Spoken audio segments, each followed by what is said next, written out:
Hey, I'm Olivia, And hey, I'm Dad. and you're listening to Soarin' Around WDW.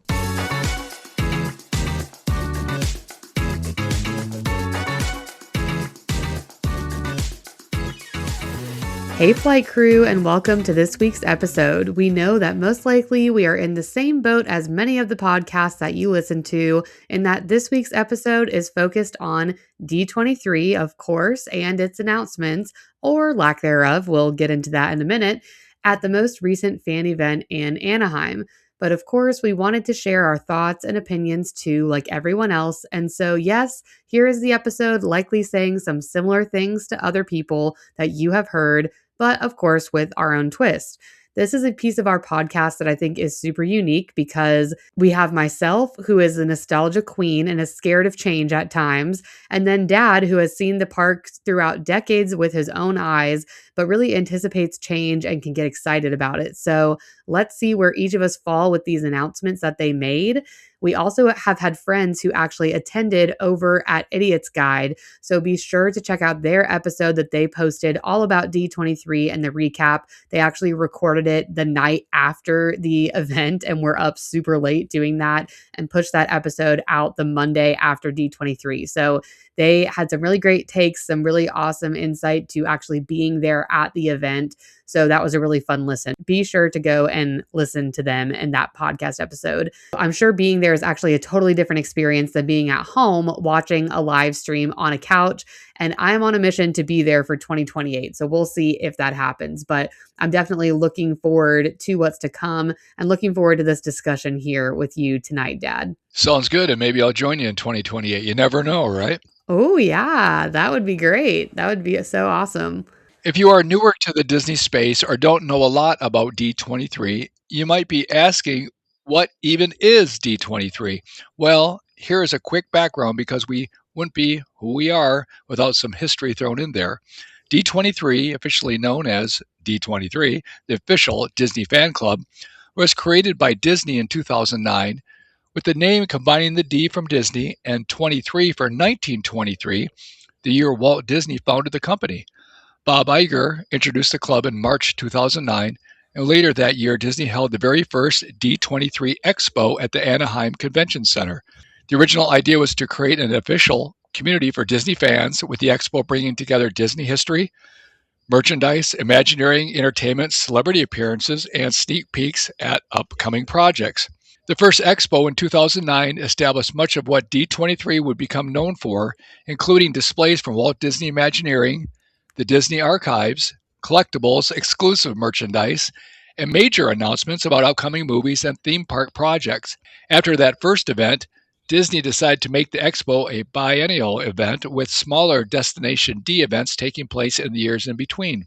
Over the next several expos, the event continued to grow, bringing in more movies, television, Disney parks, Pixar, Marvel, Lucasfilm, and eventually other parts of the Disney company. As D23 grew, so did its attendance and the scale of its announcements. The 2013 event attracted an estimated 65,000 people, while the 2017 expo was estimated to have around 100,000 attendees. That's a huge difference. Some of the biggest Disney announcements of the 2010s happened at these events, including Star Wars Galaxy's Edge, which was announced in 2015, as well as first looks at movies like Frozen, Moana, Zootopia, Coco, Incredibles 2, and The Lion King. By this point, D23 had really evolved beyond simply being a fan club gathering. It had become one of the biggest places for Disney to reveal what was coming next. The 2022 Expo was particularly notable because it was the first D23 after the pandemic-related delay, and attendance was estimated at around 140,000 people. Disney used the event to showcase upcoming movies and series from Disney Pixar, Marvel, Lucasfilm, and Disney Plus, while also celebrating Disney's upcoming 100th anniversary. Then in 2024, Disney dropped the word Expo from the name, officially turning it into D23, the ultimate Disney fan event. The format also expanded, with events taking place throughout the Anaheim area and the major evening presentations moving to the Honda Center. And that brings us to this year, 2026, which marks the ninth D23 event. the year's celebration returned to the Anaheim Convention Center and Honda Center with additional D23 events at Angel Stadium and Disneyland. Like the expos before it, Disney used the weekend to showcase the upcoming movies, television, Marvel, Star Wars, Pixar, and of course, Disney parks. So while D23 started as an official fan club back in 2009, it has grown into something much bigger, a place where Disney celebrates its history, gives fans a behind the scenes look at the company, and perhaps most importantly for Disney fans like us, gives us a glimpse at where Disney is headed next. So, Dad, what do you think about the creation of this expo? Was it a genius move by Bob Iger, or just a huge cash grab, or both? Well, I think it's a genius move. I liken it to a lot of the Comic Cons that are out that are so Yeah. popular all across the country, all around the world, actually. I kind of liken it to that. I know it's something I would love to go to. I've seen some of the events and panels over the years on YouTube that have been recorded, and it's pretty impressive. We all know there's a lot. Sometimes there's a lot of hype, and the hype never really comes to fruition. That Yeah. does happen, unfortunately. But yeah, I would. I think they're great, and just by the attendance at these D23 expos, it's pretty impressive. Just shows you right there that Disney fans are just loving those things. And like I said, some of the stuff is that they talk about is going to happen probably, and some of the stuff might not happen. But then there's all the other panels with Imagineers and the merchandise and all the different things. So I think it would be really fun to go to something like that someday. Yeah, I think so. Let's make it happen in 2028. We're going to set that goal to get out there There you because that go. would just be so cool. That would be awesome. So let's jump into the non US park announcements and updates because, of course, the creme de la creme would be the US parks and our thoughts on that. But we're not going to get to every single item. I just want to say that up front. There's a lot of things that they talked about at this event. And so we can't talk about every single thing, but we are going to touch on things that we thought were most important to talk about. So, starting with Disneyland Paris, they did announce that the first ever animatronic of Scar would be added to the Lion King attraction that they are putting in over at Disney Adventure World. And that is based off of the cartoon 90s version of the movie, not the more recent version, which I'm glad they clarified that because from the original concept art, it was really hard to see what it was based on. Was it the original film or the newer version? So I'm going to take time to insert some of the concept art that we're talking about with each item if you are over on YouTube. And so you'll see that kind of popping up with each thing that we're talking about here. But they do say that you'll see Simba approaching Scar in the final scene in a way that you didn't see in the actual original 90s movie, which was an interesting comment. I'm kind of curious what they mean by that. And they showed some of the concept art there that you can see. Personally, as I talked about in our Paris recaps, Disney Adventure World really still needs more. And this ride is going to bring a needed attraction to the parks that since they don't already have this log flume ride like most other parks do, they have a Splash Mountain, they have Tiana's, that kind of a thing. So I think that this was a really good choice. What do you think, Dad, about the overall Lion King being a flume ride and also bringing back such a quote unquote old IP to the parks? I think it's great. I love The Lion King. We watched that a lot when you kids were young, and let's face it, that's a great movie, right? Yeah. And a flume ride. I wish they would. Why don't they just bring the Lion King flume ride to instead of Tiana? Oh, just my thought there. Yeah. That would have been kind of fun. Yeah, I'm all for it. Having some older IPs come to the parks that are so well known. I think it'll be a win. I think that'll probably be a very popular attraction there. Yeah, I mean, even though Lion King is older, it is still so popular. Lion King on Broadway is still going, and it's one of the best Broadway shows I've ever seen. It's actually my favorite Broadway show. It's amazing. And I think just the music, the characters, it's just all so beloved that I don't think it's a problem to bring this in. I think it will be extremely, extremely popular. And this is something that we'll talk about with villains in a bit, but Scar was kind of snubbed originally off of the Villains Land list. So I'm glad that he's getting the attention his evil character deserves with an animatronic in the Disney Adventure World ride because he sure is evil. Was he the villain you said was the most evil, Dad, when we did our villains episode last year? Is that who you had picked? I was trying to remember. I wish I could remember. I Many I don't episodes know ago. if I Yeah, I don't think it was Scar though. I don't remember exactly who it was, sadly, but I know it wasn't Scar. You know, I think he's a great villain. Scar, I don't think Scar was on my list. Yeah, he definitely is super evil. He is now shown in newer Villains Land concept art, so hang in there with us. We will get there. The next announcement over in Paris was that they are going to be bringing back the original Space Mountain, and I'm going to try to say Woohoo! this, and I have no idea how to say this. De la Terra la Lune, and getting rid of the hyperspace mountain overlay. I can say Tour de France, but that's about all I know in French. This OG version is the famous Jules Verne version. It opened at Disneyland Paris on June 1st, 1995, as directly inspired by Verne's 1865 novel From the Earth to the Moon. Personally, I do not mind this at all. I think that it belongs as the original. I know Star Wars is all the rage these days, and that's what it's been is this hyperspace mountain overlay, similar to what they've done at Disneyland. But I think the ride was built to be the Jules Verne version. And I had heard that originally when it opened, you shot out of the top of the attraction that you can see kind of in the exterior of the ride, and smoke blew out kind of to simulate that launch into space. So what are your thoughts about this returning to the original Jules Verne version, Dad? I love it. You know, it's almost a steampunky kind of thing, right?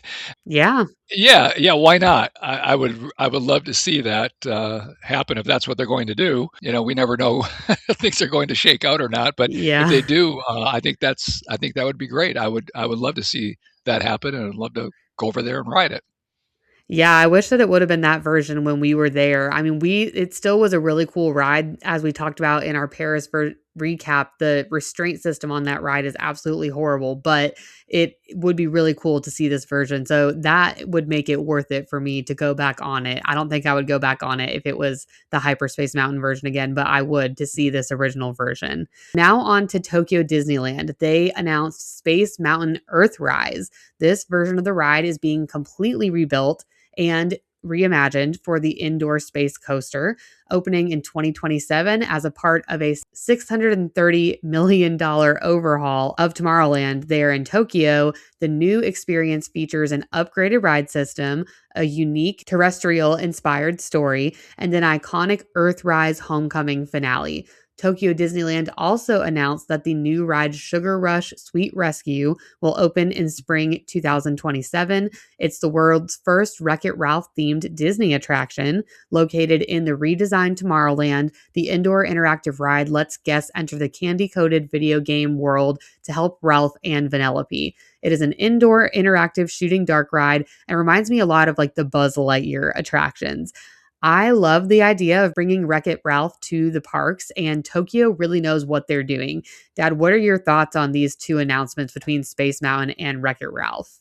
Well, the fact that it's called Sugar Rush Sweet Rescue, I'm in since I'm a sugar freak.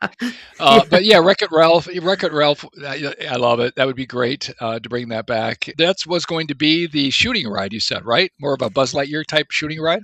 Yeah, the Wreck-It Ralph one is kind of like the Buzz Lightyear-esque Like you're shooting shooting. ride. Yeah, yeah.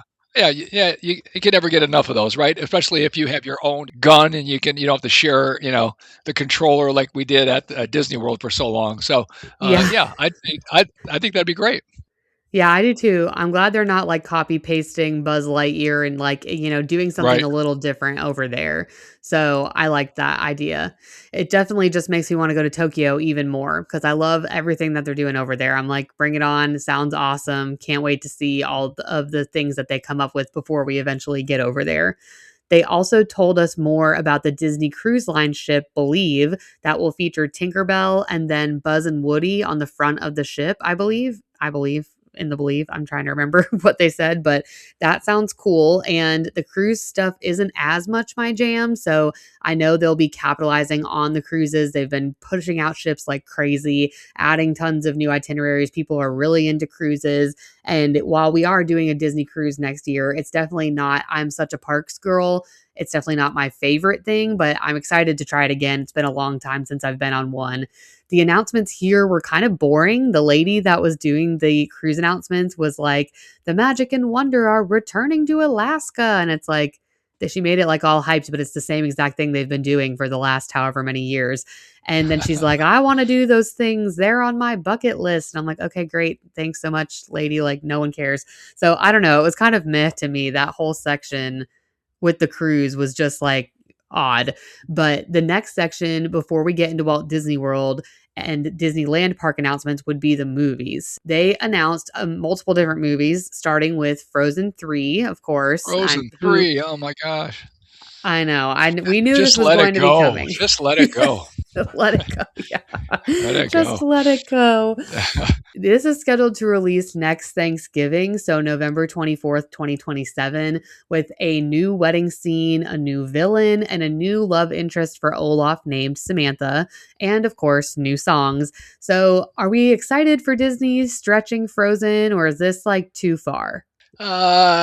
Frozen was. I know this might be a shocker, but I didn't care for the movie, but my granddaughter went crazy Oh, for it. yeah. She was very young, and so did 700 million other kids, right? So it was really Yeah. popular. The song was really popular. You could get the song out of your head. The gal that sang it really could sing, right? Remember, it was Oh, amazing. yeah. Um, Idina Menzel, so, yeah. if it's typical, right? You get something going. Pirates did it. Um, you know, Star Wars has done it over. They keep making more movies as time goes on. Of course, the Toy Story series has done well doing that. That's been real popular. So um, Yeah. I say all the power to them. Let's see what it is, and we'll grade it after we see it. So Yeah, and of course, we will be seeing this because of the kids, because they love it, and we always go see a movie the day after Thanksgiving, or the weekend after Thanksgiving, I should say, that Saturday. We go see there you go. Santa, and we go see whatever Disney movie's playing, so It's I'm awesome. sure we'll be seeing this. But I don't know that I'm personally excited for the third movie, but I know they are. Actually, tonight at dinner, they were asking, Eiley was asking, what do you know about Frozen 3? And what have they told us about Frozen 3? So it is funny. They also have already kind of promised a fourth movie. And so I'm kind of like, what else could they possibly come up with? But they, like you said, they have for Toy Story, they did for Pirates. Some of those series got a little drawn out, but we'll see what they come up with. I love Idina Menzel. I love Kristen Bell. So I don't know that I'm necessarily like super into it and think it's necessary. Zootopia 3, I am actually excited for this one overall. They didn't give us a lot of information here, just that it is happening. The story will kind of tap into the birds side of things, following up on the mysterious feather tease that was kind of at the end of Zootopia 2. And Jennifer Goodwin, who plays Judy Hopps, and Kei Hui Kwan, who plays Gary DeSnake. And he also is in, as you might know, Indiana Jones. Back in the day, he's the little boy in the movie, but he plays Gary DeSnake in Zootopia 2. And they appeared on stage at D23 to confirm their return alongside, of course, Nick Wilde, who's played by Jason Bateman. Dad, these are movies. Have you not seen any Zootopia movies? Is that right? Well, probably a shocker to everybody. No, I haven't seen any Zootopia movies.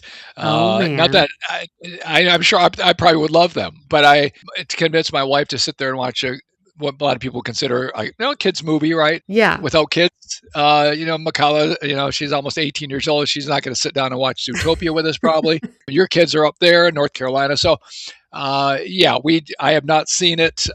We opt for more movies that are more, I guess, Age down range. our road. Yeah, yeah, those old movies. But I have not, but I guess at some point I should do that and watch some of those, even though I have to maybe I have to watch them by myself sometimes. So Yeah, I think that this should be the first movie that you watch as your nostalgic nights, or whatever we're going to call that for this upcoming year on the podcast, because that is a great it'd be one to great. start with. Yeah, And yeah. it's one of the best ones that they have come up with in the last 10 years. It's really good. So that we'll have to keep that in mind there. Incredibles 3, this is where the Parr kids are actually taking center stage for the movie instead of the parents. We absolutely love these movies, and the second to us really outdid the first, in my opinion. So I am ready for a third. I hope that it's going to be great. This for us, I don't know why these movies are something that we've just really clicked with, but we really love them. So hopefully that will turn out okay. Coco 2 is so far away. I don't even know when that's going to actually come out. I liked Coco. Dad, did you ever see Coco? Is this another one you haven't seen? Yeah, the only Cocoa I know is Cocoa Puffs. So Okay. no, I have not seen any any Cocoa. I've heard lots of people talking about it, including you, but no, that's another one we'll just have to watch sometime and talk about. Yes, we will have to watch it sometime. It's good. I don't know that it needs a sequel. Like when we watch it, we'll have to talk about that. But yeah, I don't know that it needs a sequel. I don't know that the story, how much more they can stretch it out. But yeah, it is getting a sequel apparently, and an attraction at Disneyland. So the attraction I think is cool. I don't know how I feel about another movie. And then the Tangled live action, they're back to these live action movies. They kind of said after Snow White, we don't know that we're going to do anymore because that one bombed so bad. And Moana, I think, bombed pretty bad. I think it was maybe better than what they had expected, or that people had expected, but we never saw the live action of Moana yet. But Tangled live action is scheduled to hit theaters March 31st, 2028. So we're still talking about 18 months from now. But I do love Milo, who is playing Flynn Rider. I'm excited that they casted him as Flynn. I think they did a good job casting Catherine Hahn as Mother Gothel. And I do like the scenery that they've shown. They're filming it right now over in Europe, and the scenery is just gorgeous. So I do think this will be a good live action. I'm praying that it's not just like a scene for scene remake, and that they add some more backstory in. Like in Beauty and the Beast, they added more about what happened to the Beast and what happened to his family in the live action. So I hope they do that with this, because some of these live actions, I'm like, this is basically the same exact movie, but just people instead of cartoon. So I really hope that they do that. Lilo and Stitch 2, and this has the big selling point for this is Angel is in it. I'm not a Stitch fan. What do you feel about Stitch? Are you like one way or the other about him, Dad? I hate Stitch. Okay. I don't even know. I saw part of one of the movie way back when, Yeah. and then the Stitch what the escape Oh greatest what is yeah. that ride? I think it was Stitch's Great Escape or something, right? Stitch is something like that. It's like, come on. I can't stand that character. That's just my The own chili opinion. dog burp. There's something about it. Just it's stupid. That's just my opinion, and I'm entitled to that. Yes, you are. And a lot of people agree with you. I think the thing with Stitch is like Stitch would be fine, but then now they've like overhyped him so much. He's on everything. You go to Target, you're trying to buy Halloween pajamas for your kids. There's Stitch. Christmas, it's Stitch. Everything is Stitch. And I'm just like, can we give it a break? What happened to Mickey Mouse? Why are we so Yes, obsessed? yeah. He's like more popular than Mickey. Like, I don't Ugh, understand. I don't understand it. Yeah, I agree with you. Stitch is just not it for me. I do not get the hype at all. Something I am really looking forward to, Princess Diaries 3. Initially, I was so excited for this. Anne Hathaway announced that she was returning, but big but, Julie Andrews has said she is done and will not be in it. She has retired from acting. So if she does not even make a cameo, I really think they shouldn't make this film. It has to include her. So I am happy that it's happening, but bummed that she's not even going to be a main role, let alone in it at all. And Anne Hathaway kind of had this little thing on the carpet. I think it was at D23 where they were asking her about it. And she's like, well, we're trying to be respectful, but of course we'll like do whatever we can to make it work if she can like be in it at all. Or if she changes her mind, we're going to make it work. But I can't imagine those movies without her. And this was a movie I watched over and over and over and over. How many times do you think I've watched this movie when I was growing up, Dad? At least 10 times, maybe more. I don't know. You Yeah. watched it a lot. It was one of your favorites. And Julie Andrews, to give her a little bit of, credit here, she's 90 years old. Yeah, it's true. I mean, come on. At 90 years old, maybe a cameo. Maybe somehow she could squeeze in a cameo, but to go into a movie and act, and the fact that she's even done acting as long as she has is really quite amazing. But you're right. Without her being some semblance of a part of it, it just doesn't seem like a Princess Diaries movie, right? Yeah, and I'm hoping even like she was doing the voiceovers for a show called Bridgerton, and she wasn't in it, but she was like the person narrating. I was like, even just give us that. Like, even if we don't necessarily see her, but I can't imagine it without her. So it's going to be super, super interesting to see what happens with all of that. They are making a Bluey movie. Of course, that will make a ton of of course, that will make a ton of money. Have you ever seen Bluey? I'm guessing not, Dad, because like Michaela is too old for anything like that. And people will probably laugh. I don't even know Whatty is Bluey? What's a Bluey? Bluey I is don't this I don't even know. I Australian. don't, I She is don't an know. Australian dog, and it's this cute. It's very Oh, cute. It's okay. a show about, it's like the mom, the dad, and two little girl dogs, and they are just so cute. And it's like they're very short episodes, and they have a good little lesson and Oh, whatever. okay. But my kids went through a Bluey phase. They loved Bluey. They still love Bluey, but not as much as they did probably 2 years ago. So I'm sure this will make a ton of money. And of course, I'm sure we will see it because even if we don't see it in theaters, we will watch it on Disney Plus.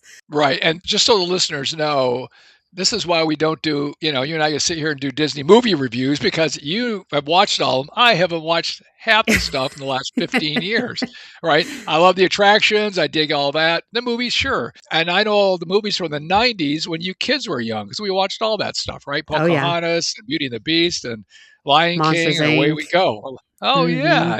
Monsters Inc. And we could talk about movies, but it would have to be probably the 90s and early 2000s, and after that, I'm kind of checked out with a lot of the Disney movies because just because the Yeah. kids weren't around, the kids have grown up. Yeah, it is a hard thing to kind of like and even me, I have not seen all the more recent Disney movies. We don't see every single one.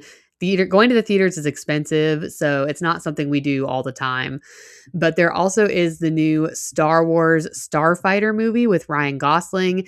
This might actually make me watch a Star Wars movie that's recent because it is Ryan Gosling, but otherwise, I'm like, whatever, another Star Wars movie. X-Men and Avengers Doomsday, I'm kind of combining those because they're more Avengers movies. I'm not a huge Marvel person, but I know Regan and Maddie have been watching any kind of trailer or movie or YouTube clip they can find on this. Regan will be in North Carolina still when Doomsday comes out. And so Maddie is definitely going to go and see Doomsday with him. I think it's Christmas time, maybe. And so I think Regan might have already bought tickets. I don't know. It's like crazy how far in advance they can do these things. And then Regan's favorite thing ever, Kingdom Hearts, new game footage. They're making a new game. Coco is in part of the world, and they're doing this Disney Plus anime series. This was made for Regan, literally his dream come true. I'm pretty sure he told me he cried when they announced this.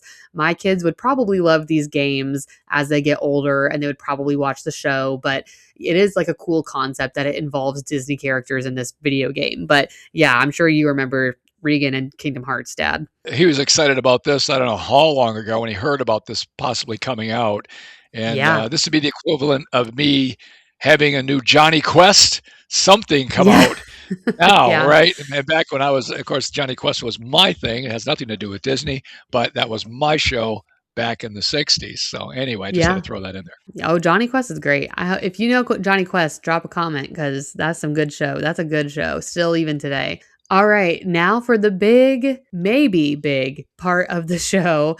Disneyland, they first announced this huge Tomorrowland refresh. And Dad, you were there in 1970. And if my research is correct, that means that you saw at the time they had the People Mover, they had rocket jets, Flight to the Moon, Adventure Through Inner Space, Autopia, the Submarine Voyage, and Matterhorn bobsleds. Is that right? All of that was there when you were there in 1970? I don't remember the whole list, but we did ride the People Mover. I have home movies to prove it. We Wow. rode on Oh the my rocket gosh. jets. We did the Autopia. We did the submarine voyage, which I thought was super cool. And we rode on the Matterhorn bobsleds. And even back then, I think my back hurt. And I was only 10. This ride was 11 years old at that point. It came in 1959, I believe, and was the first coaster at Disneyland, right? I mean, clearly the first coaster. Yeah. And it had the first coaster to have the round track, and it was supposed to be super smooth.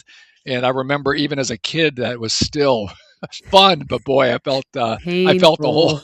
the whole ride. Yes. And I think it's the only coaster that Walt rode on, I think is what I have heard from Oh, okay. people, which Could be. makes sense because I think almost everything else came out after he had passed away. When I was at Disneyland most recently in February, Tomorrowland is just sad there. It's just half empty, half confused, not sure what its identity is. Outside of Buzz and Space Mountain, it just seems disjointed. Like Finding Nemo is there. how is that futuristic? Like now that's the submarine. I mean, that does not fit at all. Star Tours is there when Galaxy's Edge is on the other side of the park, which is a similar thing with Hollywood Studios, how it's separate. But their Star Tours does not have the cool line queue like our Star Tours does. And so I just feel like that can go. The abandoned people mover. I mean, I guess Oh, it's Astro terrible. Orbiter. It's Yeah, terrible. It's just so sad. And it's lame. And the Astro Orbiter over there is on the ground on because the the ground. Yeah, structure, yeah, yeah, yeah. the structure where it was That's is not crazy. sound. So Mm. I hope that they can restore this to what it should be. I mean, Tomorrowland, this is probably a hot opinion, but is my favorite section of Magic Kingdom. I love it at night. I think it's so cool. I love our people mover. I don't love the ride of Astro Orbiter, but it being lit up at night and like that is a cool one to ride in the dark. Our Tron ride now, our Space Mountain, the updated Buzz, they're updating Carousel of Progress to make more Right. sense.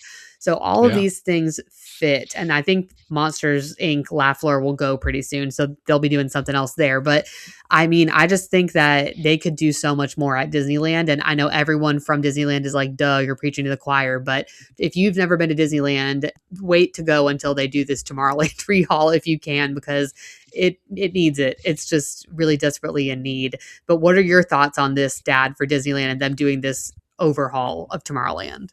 Oh yeah, and every YouTube video I've watched in the last 15 years just says, Tomorrowland is out of all the lands, it's just falling apart. And it used to be so spectacular. 1967 when they changed it all around, they added the people mover and all these different things, Yeah. and I got a chance to experience that Tomorrowland. That was special, and you still see the people mover track that's still there. It's still all there, but I realize they'd have to spend a lot of money to get that going again. But even getting the people mover back, I think that would be a huge lift for Yeah. that area, because that was a great way to kind of see everything. I remember going right over the submarine voyage area, where I guess it's Finding Nemo, the Nemo submarines now. That's what it is Yeah. now, right? Mhm. It used to go right over that, and everything it was super cool. So they could just bring that back. And too bad they can't get the Astro Orbiter up in the air like it should be in the third story or whatever, like ours is, because that's the way it used to be. Now they just have it Yeah. sitting there like a carnival ride. So it's Yeah. unfortunate, but it definitely needs some help. The problem with this announcement is that there's literally no depth to it. No attractions listed as being redone or brought to it. And they have not even promised that the People Mover will be redone. So, literally, what they said was the overhaul aims to restore the original 1955 spirit of optimism, innovation, and, quote, a vista into a world of wondrous ideas, end quote. The Imagineers are planning to introduce new attractions, create more open walking spaces, and clear out or repurpose aging or underutilized areas. Disney stated that it intends to balance new possibilities with what guests already cherish about the land, which to me screams bringing back the people mover, but I could be wrong, as others think open spaces means getting rid of the people mover track entirely. So we'll just have to kind of wait and see what they say. Disney gave us some additional details on the first ever Coco attraction, which is currently under construction at Disney California Adventure near Pixar Pier and Paradise Gardens Park. The attraction will be a boat ride, and Imagineers are drawing inspiration from classic Disney attractions like Pirates of the Caribbean and Haunted Mansion. It's got to be great, right? It will Gotta be use great. audio animatronics to bring the characters in the land of the dead to life, with Disney specifically highlighting the technology being used for the skeletal characters. The attraction will follow Miguel into the world of the dead and incorporate the music, characters, and visual style of Coco. Construction is already underway, but Disney still hasn't given us a specific opening date. Big surprise. I know, big surprise. The Avengers campus got one of the strongest concrete updates of the entire Disneyland presentation. Disney confirmed that the expansion will double the size of Avengers campus, which isn't new news, with both attractions now officially slated to open in 2028. Yeah, you heard that right. Still will not be open for 2 more years. That is wild to me. They've been working on this for so long. The first new attraction will be Avengers Infinity Defense, where guests will join Miss Marvel and other Avengers as they attempt to stop King Thanos. Then Disney showed footage featuring Iman Vellani, Anthony Mackie, Chris Hemsworth, Jeremy Renner, and Robert Downey Jr. reprising their MCU roles. The second attraction is Stark Flight Lab, where guests will essentially become Avengers recruits and train with Iron Man, Captain America, and Captain Marvel. The attraction uses a robotic arm style ride that will move individual ride vehicles through the experience, creating a sensation of flying alongside the characters. Robert Downey Jr., Anthony Mackie, and Brie Larson are all involved with this attraction. Now, this is probably worth discussing as one of the biggest wins of the panel, especially because Disney actually gave us a time frame. But you could ask, will the land finally feel complete once these open? Right now, it has only 2 attractions, but the expansion is essentially turning it into a much more substantial Marvel area. But as far as the Avatar announcement that we were all waiting for, the biggest news may simply have been that it's happening. That's really all we got. That Disney has been facing months of speculation about whether or not the Disneyland Avatar project has been delayed or even canceled, but the project was still represented technically at D23, where Imagineering showed a large model of the future area along with the model of a boat vehicle for the attraction. The Disneyland Avatar project is intended to be very different from Pandora at Animal Kingdom. Rather than recreating the bioluminescent world of Avatar from the first film, the Disneyland experience is inspired by Pandora's oceans and the world introduced in Avatar: The Way of Water, as well as future Avatar films. Don't bother. The attraction is expected to take guests onto the water and explore this aquatic side of Pandora. The catch is that Avatar's timeline has now been pushed back as Disney prioritizes the larger Disneyland Resorts projects, including the Tomorrowland overhaul. So this is actually a good example to use when you're talking about your earlier criticism that D23 gave us lots of announcements, but not necessarily firm dates. Disney is still showing off the project and the ride vehicle, but there's no firm opening date. I'm just not a Pandora fan, never have been. I think they did a great job, with the whole Pandora thing at Animal Kingdom. Flight of Yeah. Passage, I've heard, is really cool, but just give it up. Let's go. Let's do something different. That's just my feeling. I'm just not. I was never really a big fan of that whole series of movies, but to each his own. Yeah, I'm the same way. I really don't love this project. I wish they would have changed it to Zootopia or something else, but I guess this was proof that it's still happening. Maybe. We'll see. I still don't 100% believe it because they gave us absolutely nothing else about this.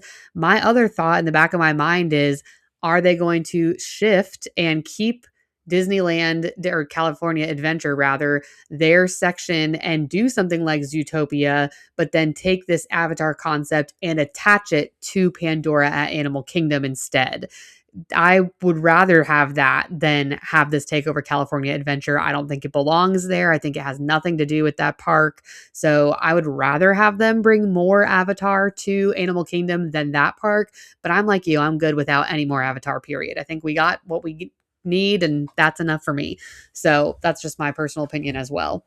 Now, to transition to Disney World, there were a number of things discussed, but not a lot of firm dates or details for most projects. That was definitely the theme. So, Cars at Magic Kingdom, they really just gave us names for these attractions. The spin along seems the same as like a Mater's or Alien Swirling Saucers at Hollywood Studios. So, to me, this wasn't much of an announcement, but the concept art and small scale models that were shown in the different halls seemed better. And I do think this will end up blending well with Frontierland, like we've talked about, with the national parks kind of vibes and feel. Do you think that it's really a good replacement for Rivers of America though, Dad? Well, I think a lot of Disney fans are sad to see the rivers of America drained and Tom Sawyer's Island Yeah. totally destroyed. Uh, Yeah. because even though a lot of us, spent time there maybe as kids or our kids, I know you and Regan loved running around there to some degree, but it wasn't like, well, we can't Mhm. wait to get to the Magic Kingdom to go to Tom Sawyer's Island, right? I mean, let's face it, True. or even ride the ferry Yeah. boat. It was fun. So hey, they still have it at Disneyland, so I'm good with that. Uh, let's see what this Piston Peak thing is. I'm looking forward to seeing that. I love the national park, so I'm kind of excited about what they're going to do there. I'm sure it'll probably be amazing. I do think it'll be amazing. And I think overall it will help with a lot of foot traffic. There'll be another spot for people to kind of funnel into. And they have said that they're going to keep some of these like trail like features and different things. So maybe they will preserve a little bit of Tom Sawyer's or like what was there, some of the caves, or transform them into something that could be used for this land too. We'll see. So it'll be interesting as they continue to develop to see the overlap between the old space and the new. But some of the newer concept art kind of shows pieces of Big Thunder in the background. And so it does look like it will blend well. Then moving on to my favorite thing that is coming out of all of this, Monstropolis, and finally getting more information. And the huge piece that they announced was it will be open next year. So in Wow. 2027, yes, Monstropolis will be open. We're still figuring out, does that mean everything in the land? Does it mean the coaster will also be open by the end of 2027? I think that it definitely means that the land itself will be open at least in phase. So maybe they'll have the new show that they announced, which was called Welcome to Monstropolis. That's replacing what was in the Muppets Theater. They're now calling it the Glob Theater. But the coaster itself, I'm really hoping that by the end of the year, it will be open. There's no official name for the door coaster yet, but there will be Harryhausen's restaurant featuring an audio animatronic sushi chef, Archie's Scare Pig Pizza, which means they're keeping the old Pizza Planet / Rizzo's Pizzeria pizza place that was there before. That will be a themed quick service dining. The Monsters University Alumni Club, which is a themed gathering spot. My guess is a meet and greet. And then the Scareporium, which is dedicated merchandise and a souvenir shop. So I put in some pictures of the concept art that they had shown. So what are kind of your thoughts about this new show coming to the Muppets Theater, Dad, and just this land in general? I love the movies too, so I'm all for it. I remember taking you and Regan when Regan was really young, back in the early Yeah. 2000s, and I remember the end of that made him. I don't know. I remember him crying at the end. He was just very young, but it, Yeah. it really hit him. But I know he's a big fan too. So yeah, I'm looking forward to all that whole new land and the fact that they are going to have some of it at least open next year. That's pretty quick for Disney, so I'm excited about that. Me too. And this is one that the kids, for some reason, in the last couple of weeks have been watching the first Monsters Inc. on repeat. They love it. They think Boo is like the cutest thing ever. They think Mike and Sully are hilarious. So they've been loving that one. And then the other part that we didn't get as much about as I thought we were going to is Tropical Americas at Animal Kingdom. This originally was slated to open before Monstropolis. They had kind of said Tropical Americas would come in 2027, Monstropolis would come in 2028, and Villains would come in 2030. And now they're kind of not necessarily confirming that timeline anymore. Another major reveal for the Disney's Animal Kingdom was the official name and news story for details in the Indiana Jones attraction coming to Tropical Americas. During the Disney Experiences presentation, Imagineers Michael Hungen and Chris Beatty revealed that the attraction will be called Indiana Jones and the Myth of the Jade Serpent. This attraction will be an original Indiana Jones adventure designed specifically for Animal Kingdom and will feature new audio animatronics and a story that takes guests into the world of the ancient Maya. The attraction will be deeply connected to the culture and environment of the tropical Americas land. Disney shared that Imagineers are working with archaeologists, anthropologists, and Mayan experts to help ensure that the cultural details throughout the experience are represented accurately. The story finds Indiana Jones exploring an ancient temple located near a cenote, an underground cave that was once filled with water. According to the local legend within the attraction, the passageway leads to the Mayan underworld and is protected by a mysterious serpentine creature known as the Sukan, I guess. Guests will Yeah. join Indy on this expedition, but things quickly go wrong when they are pulled through a portal and transported into the Mayan underworld. From there, the adventure becomes an escape from series of dangers, including giant bats, enormous scorpions, fire, and of course, plenty of snakes. Basically, you go to hell. The Yeah. Sukan will appear through the attraction, eventually leading to a final encounter with the massive serpent. It's like Mr. Toad, but Yes, 2026, they're just sending you on to hell. sending you to So hell.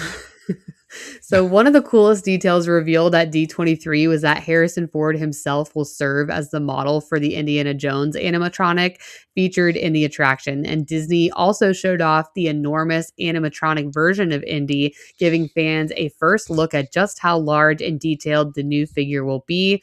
The attraction is expected to serve as one of the anchor experiences, of course, of Tropical Americas, bringing a completely new Indiana Jones story to Animal Kingdom rather than simply recreating an existing attraction from Disneyland or Tokyo Disney Sea.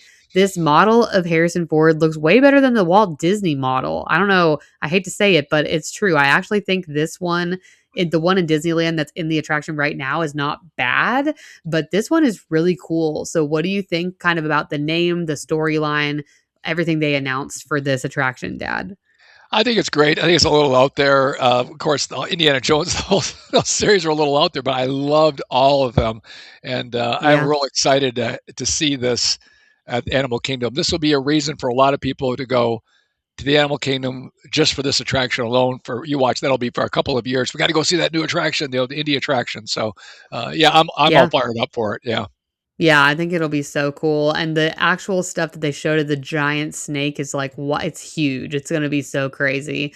One of the big updates from the parks panel was also about the official name and details for the new Encanto attraction. The Imagineers Michael Hudgen and Chris Beatty were joined on stage by Disney Animation Chief Creative Officer Jared Bush and the writer and director of Encanto to give fans a closer look at how the attraction is coming together. The Encanto attraction has officially been named Antonio's Fiesta de Encanto. The attraction will take guests inside of the Madrigal family's casita, where they will follow Antonio as he experiences his magical gift of communicating with animals.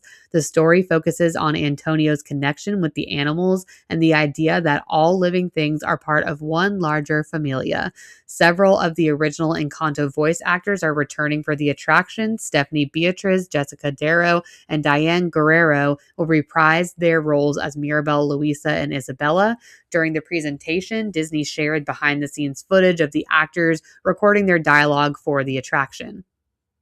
Guests will board ride vehicles inspired by the furniture brought to life by Casita. The vehicles will move through different areas of the Madrigal home, reacting to the scenes around them.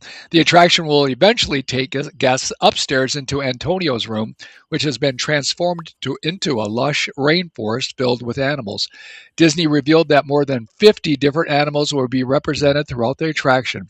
New glimpses showed animals including capybara, a toucan, and a donkey, with the rainforest environment designed to bring Antonio's relationship with animals to life. The other attraction coming to Tropical Americas also received an official name. The animal themed carousel will be called El Carousel de los Animalitos. The attraction will feature a 22 hand carved animal figures inspired by Disney, Pixar, and stories. While it is based on the classic Disney carousel concept, the attraction is being specifically designed with the themes of the environment and Animal Kingdom in mind. So the featured characters are Parse the leopard from Encanto, Chispy the capybara from Encanto, Scuttle from The Little Mermaid, Miko from Pocahontas, Nigel from Finding Nemo, the Great Prince of the Forest from Bambi, Kevin from Up, Pua from Moana, Squirt from Finding Nemo, Simba from The Lion King, Timon from The Lion King, Pascal from Tangled, Hey Hey from Moana, Eeyore from Winnie the Pooh, Heimlich from A Bug's Life, Pumbaa from The Lion King, Bambi himself, Cusco from The Emperor's New Groove, as in his llama form, Owl from Winnie the Pooh, Kaa from The Jungle Book, and Thumper from Bambi. But no date confirmed for any of these attractions, which leads me to believe that they are behind on Tropical Americas and their projects, especially after moving up Monstropolis. So, would you agree, Dad, since they said no date, that that's probably correct? Yeah, no date means just wait because you just don't know, and that they don't if they don't commit, they don't have to take any slack, right? Like, oh, you guys said it was going to be open in 2028 or whatever. Without a date, you're like, well, yeah, it's coming. We're working on it. That's kind of and granted, we don't know why these things happen. There could be a lot of it. Could be money. It could be a lot of things. It could be people even working, finding workers to make all this stuff because, there's a lot going on. Universal's got stuff going on. Everyone's building, theme park stuff all over the place in Orlando. So who knows? But yeah, I when it happens, it'll be great. We'll see when it happens. Spaceship Earth is also having the first major restoration in 20 years, and the theme is human connection. What are they actually going to do? No one knows. This is another major Epcot announcement from D23 that was the upcoming reimagining, but this isn't the first time that Disney has announced plans to significantly update the attraction. A similar project was revealed in 2019 that was called Spaceship Earth Our Shared Story. That version was supposed to close in May 2020. Obviously, that didn't happen with COVID. And so now they are totally redoing Spaceship Earth is what they're proposing, but we'll see what that actually means. That would have been the fourth major update to Spaceship Earth since Epcot opened in 1982, following changes made in 1986, 1994, and 2007. With the project announced at this year's D23, Disney is once again preparing to reimagine the attraction, although this time the company has not yet provided a specific closure date or detailed timeline for the work. And like some of the other announcements from the parks panel, we still have quite a few details to learn about exactly what this new version of Spaceship Earth will look like. For now, we know Disney's moving forward with another major update, but we'll have to wait for more information to see just how much of the current attraction remains and what new elements will be added. Yeah, there's not much for this one yet, so to be determined. I think this was a little peek into the future. Maybe we'll see when that actually happens, because if they're really redoing as much as they say, it's going to be closed for a long time. Carousel of Progress was another one on the docket, and really all that we got out of this at D23 was that Jamie Lee Curtis and Bryan Cranston are lending their voices to be the new John and Sarah, so to speak. So I think they're good choices. I don't really care a ton about who they picked for this, as long as it wasn't somebody who wasn't in the Disney brand at all or was too young, but this will be coming in late spring 2027. A huge announcement, and maybe the biggest news outside of the villains, was the Yeti is going to be moving again at Expedition Everest. I think this is one of the unexpected ones that I truly hope happens. However, I personally don't think that they're going to do anything to Expedition Everest until Tropical Americas opens, because as we talked about just a few minutes ago, it sounds like that will be 2028. So I think they should have waited to announce this until the D23 2028. But maybe I'm wrong, because how long do you think this would have to be down for refurb to like open up the mountain, take out the old Yeti, and put a whole new Yeti in there, Dad? A long time. I don't know. It might be a year. It could take a year. I guess it's really structurally, the Yeti's tied into the mountain in a structural way. For what I read a number of Yeah. years ago, it's not like let's just go in there and fix the Yeti. Guys will be up there for a couple of days. We fix the Yeti. Now it's working. It's tied in real tight with the structural mountain itself, and so there's a lot more to it than just a week fix or whatever. So yeah, it could be a year. I don't know. Yeah, and they cannot afford for another major attraction to be down at Animal Kingdom until they get these new ones up. There would be absolutely nothing left to go to Animal Kingdom for. I mean, that's horrible to say. There's other things there, but who would pay for a ticket if they get rid of this attraction? I mean, it's just absolutely crazy to me. So I don't think this will be happening anytime soon. Now we're talking about Villains Land, the biggest Magic Kingdom reveal at D23. Was new information about the two attractions coming to Villains Land, which will be located beyond Big Thunder Mountain and the Haunted Mansion section of the park. The first will be the Maleficent-themed roller coaster that takes guests into the world of the Mistress of All Evil. Riders will race through the enchanted briars surrounding Maleficent's mountaintop fortress after accepting her invitation, with Disney teasing that the coaster will incorporate elements Imagineering has never attempted on a similar attraction before. The second attraction will be a dark ride centered around the magic mirror from Snow White and the Seven Dwarfs. Guests will firsthand find the magic mirror in the catacombs beneath the Evil Queen's palace before being transported into his mysterious mirror realm. Once inside, the magic mirror will conjure up a collection of Disney villains with a combination of physical sets and special effects, bringing the characters and environments to life. Disney has described this as a dark ride rather than as specifically identified as a boat ride, so the exact ride system is still something we'll have to wait to learn about. The two attractions will fit into a larger story for Villain's Land, where a corrupted wishing well has unleashed magical power throughout the surrounding forest, drawing Disney villains into the area and allowing them to create their own lairs. Characters including the evil queen Cruella de Vil, Scar, and Dr. Facilier will have their own spaces within the land, while the overall design will give each villain's area its own personality and style. So they finally listened and added in Scar and Dr. Facilier. Both really needed to be in here. And personally, I think both of these attractions are perfect. Maleficent's coaster will be awesome, and the boat ride too, or whatever it ends up being. They both give something kind of different and needed for this new section of the park. And the funniest part of the panel was when they announced this name, Dad. They basically were like, all right, and now we're going to reveal the new name of Villain's Land. And the name is Villain's Land. And I was like, okay, like I do think it fits. Like I do Sure, think that's a sure. great name, but it was just hilarious the way they like announced it. I don't know. So I think if they tried to call it anything else, it would just be cheesy, and this is what it is. So Yeah, just call it what it is. Do you agree? I agree. And I think this, when they get Piston Peaks done, that area and Villain's Land done, I think the Magic Kingdom attendance again is going to go nuts. That's just my opinion. It's going to be very popular. Unfortunately, the prices will really continue to go higher, to get in there, which is sad. Yeah. People are going to be clamoring to get in there again, I think, because I know attendance over the past year or so, with all this other construction has been down at the Magic Kingdom. So this should really help, and they're trying to pace, with Universal Studios. They've really put it together, right, with their Epic Park. Yep. So we'll see what happens. Okay, I guess I'm going to read about Journey into Imagination. Thanks, Olivia, for giving me this part to talk about. My favorite Your favorite. attraction. Disney announced a complete reimagining of Journey into Imagination at Epcot. It's about time. The biggest part of the announcement was the return of Dreamfinder. There you go. They're going back to the original. I know Dreamfinder. I've seen the character. That was the original way it was brought in back in the day. Yeah. My nieces, my Tira, my sister, they have a picture of their kids way back. This is way back in the probably late 80s, hanging out with Dreamfinder because he's going around, had the little Figment, puppet with him. Yeah. And of course, Dreamfinder, who will once again be reunited with Figment in the attraction. Dreamfinder is one of the original characters from 1983 version of the ride, but was removed in later versions, making his return a long-awaited announcement for Epcot fans. I think that's great.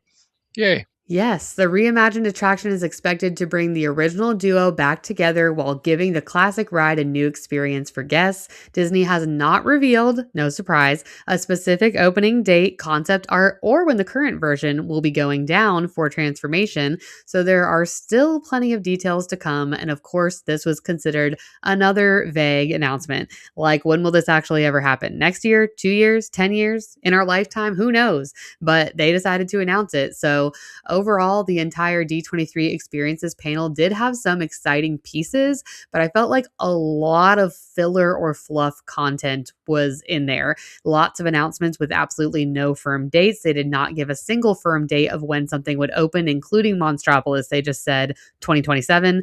Villains Land and Piston Peak still have no opening timeline. Spaceship Earth had no announced closure or reopening date, and Disney did not provide a specific opening date for Figment, Indiana Jones, or Encanto. So I do think it's still such a cool event. It's obviously still something that I would love to go to. Like you said, you'd love to go to, but it is kind of sometimes like, all right, don't just throw these things out there to throw things out there. Like, give us some meat here, give us something more. And I know it's kind of hard to do because, like you said, they don't want to make promises they can't keep, but even just a little more information about what's going on would have been helpful. So let's talk about what do you think was the best announcement from what they told us about?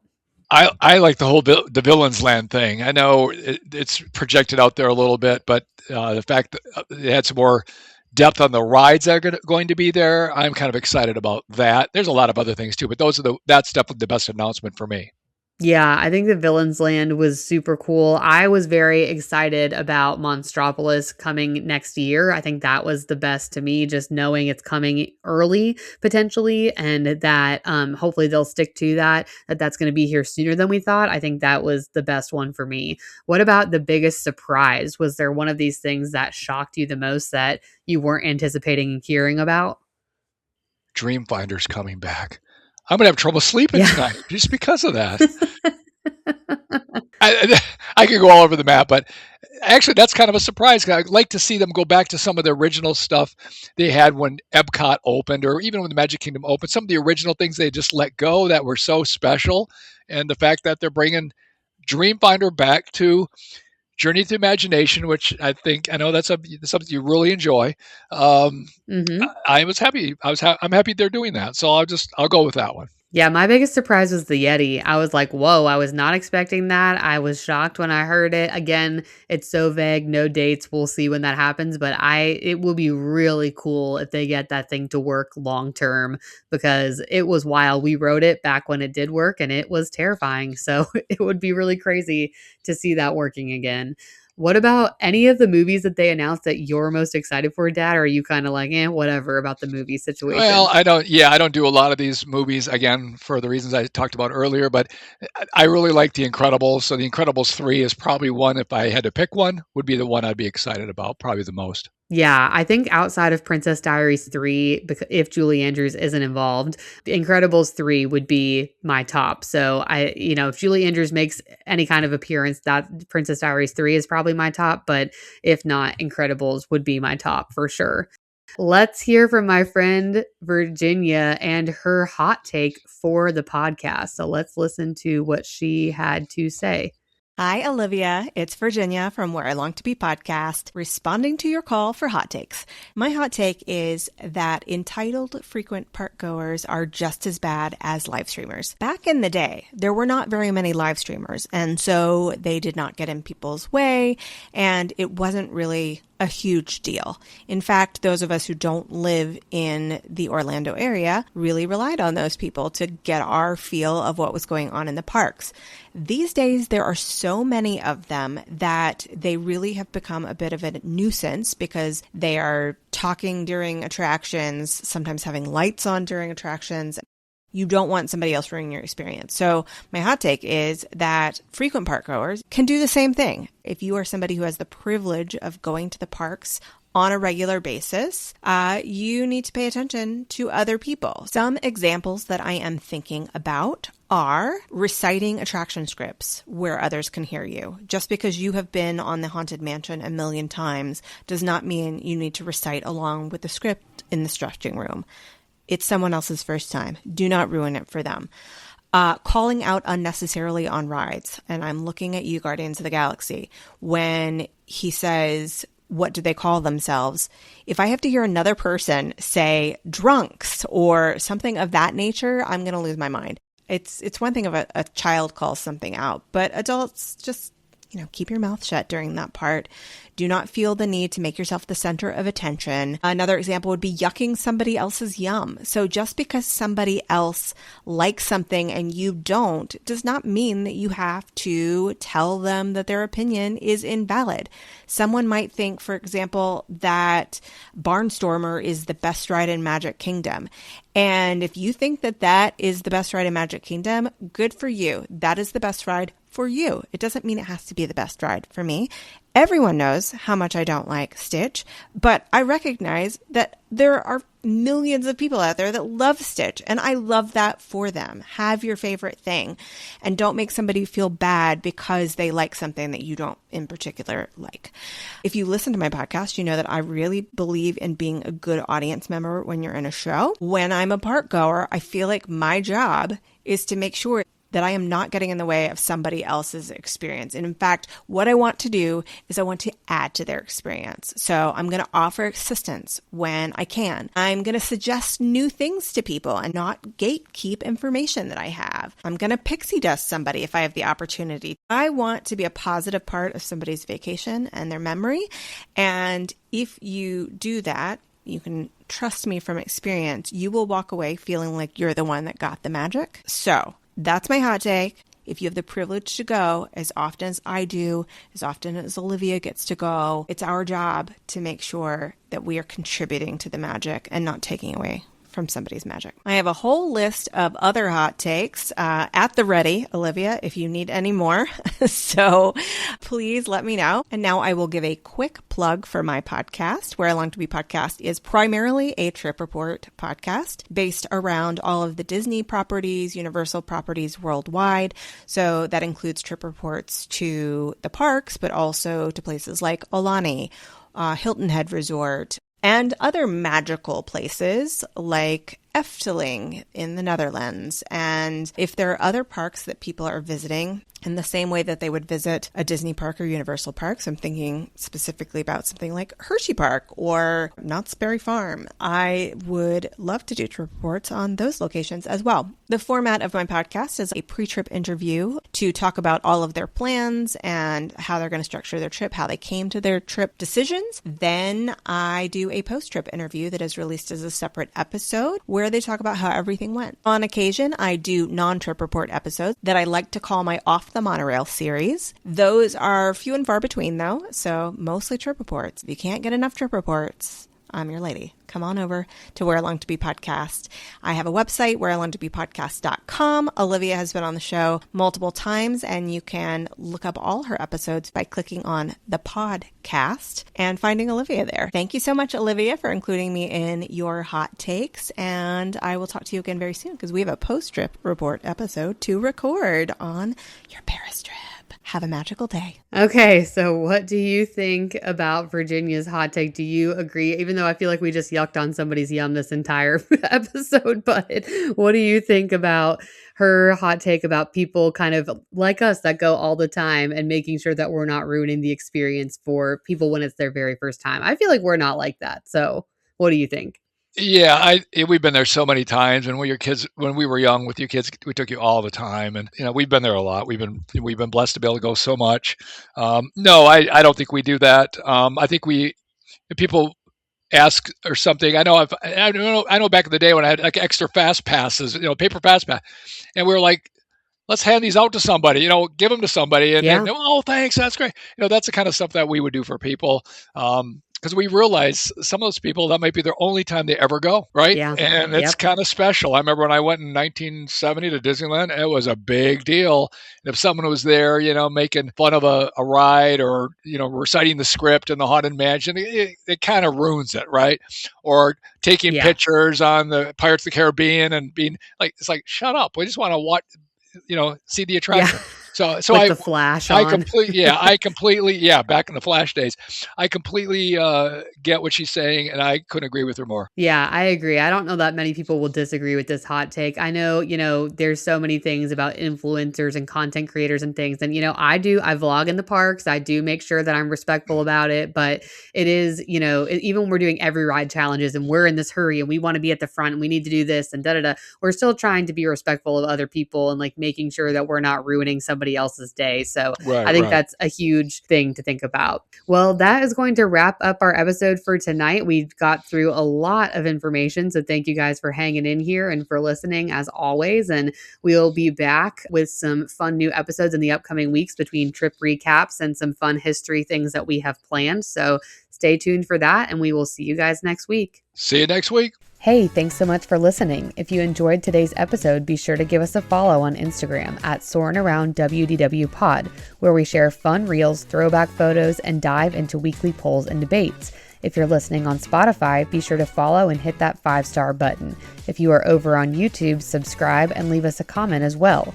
If you're listening on Apple, a 5-star rating and a written review would mean the world. You can also now support the show through our Patreon at patreon.com/SoarinAroundWDW podcast by becoming a free or paid member and finding exclusive content and bonus episodes and videos there too. Thanks again for joining us. Catch you on the next flight.